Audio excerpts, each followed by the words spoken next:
In this video, I want to show you how you can make your own wall balls and medicine balls. Great piece of equipment, but they can get expensive. So here are some ways to make your own. First of all, I've got a 50-pound bag of play sand, $3 at Lowe's. I found this funnel. You're going to need a funnel. The bigger the hole, the better. Found it in my shed out back, so don't know the cost on that. Can't be too much. Tire tube patch kit, or a tube patch kit. I got this at AutoZone for $3. It has multiple patches, so you can do more than one medicine ball or wall ball with that. And obviously with the sand, 50 pounds. We're going to make medicine balls of 8 pounds, 10 pounds, 20 pounds, so you can do multiple balls with a bag of sand. I've got a can of insulation, spray insulation foam, expanding foam. And on some balls here, I've already put them in, and that is, well, I'll explain that in a moment. You're going to need a drill. I've got a 3/4 inch bit on this one.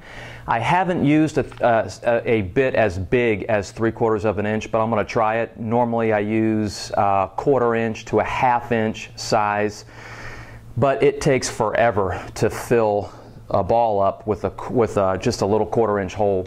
1/2 inch is a little bit bigger, and the sand goes in there faster, but now I'm going to try 3/4 inch, see if I can fill that up. And I'm also going to put a double patch. I've never done a double patch. I'll show you how to do all that, and I think that's going to hold the sand in the ball a little bit better. Okay, so first of all, a basketball size, just get an old basketball, drill a hole in it, and with a basketball size medicine ball, I put 20 pounds of sand in it. So you're going to need a scale as well, and that's the one thing that I don't have shown here.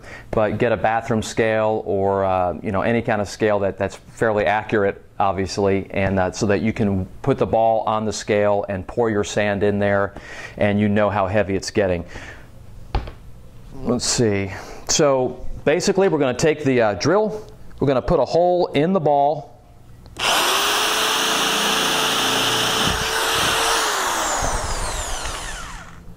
Okay.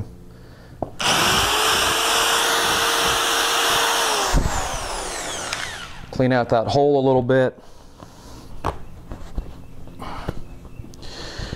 Open it up pretty good so that the sand will funnel in there pretty easily.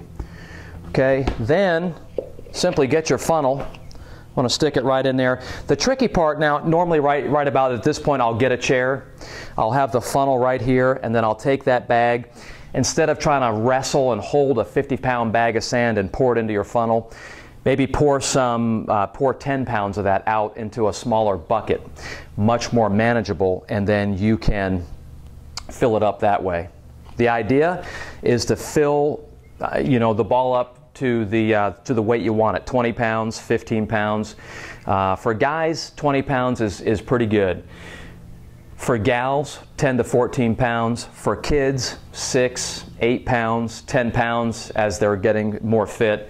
So if the basketball is too big, just grab an old soccer ball. This is a kid's soccer ball, so it's smaller. You can make a 6-pound, 8-pound wall ball with this.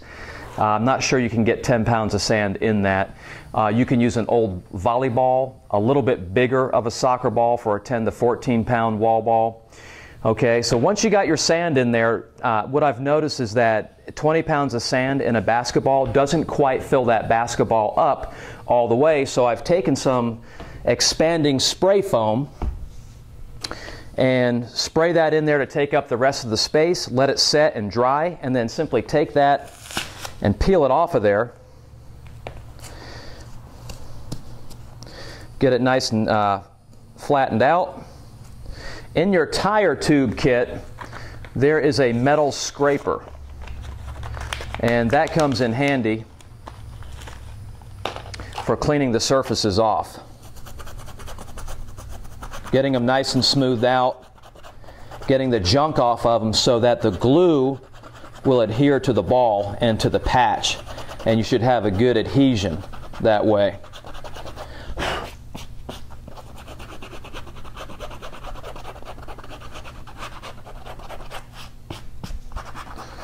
Okay, once you get it smoothed out, take the glue And like I said, on this one I'm going to experiment. I'm going to use a double patch.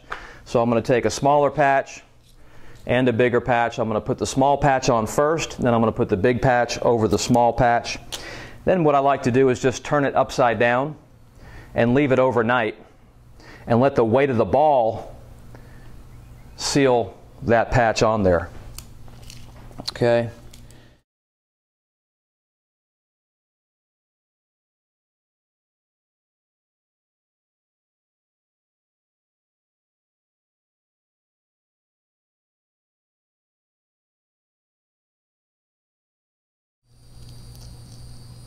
Like I said, what I'm going to do with this is turn it upside down and let the weight of the ball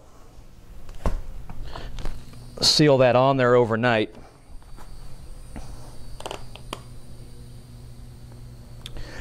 And that should do it. Some things to keep in mind as you make your own medicine balls and wall balls is that once you open this spray insulation foam and use it, once this foam gets dried up inside this tube, it's no longer good.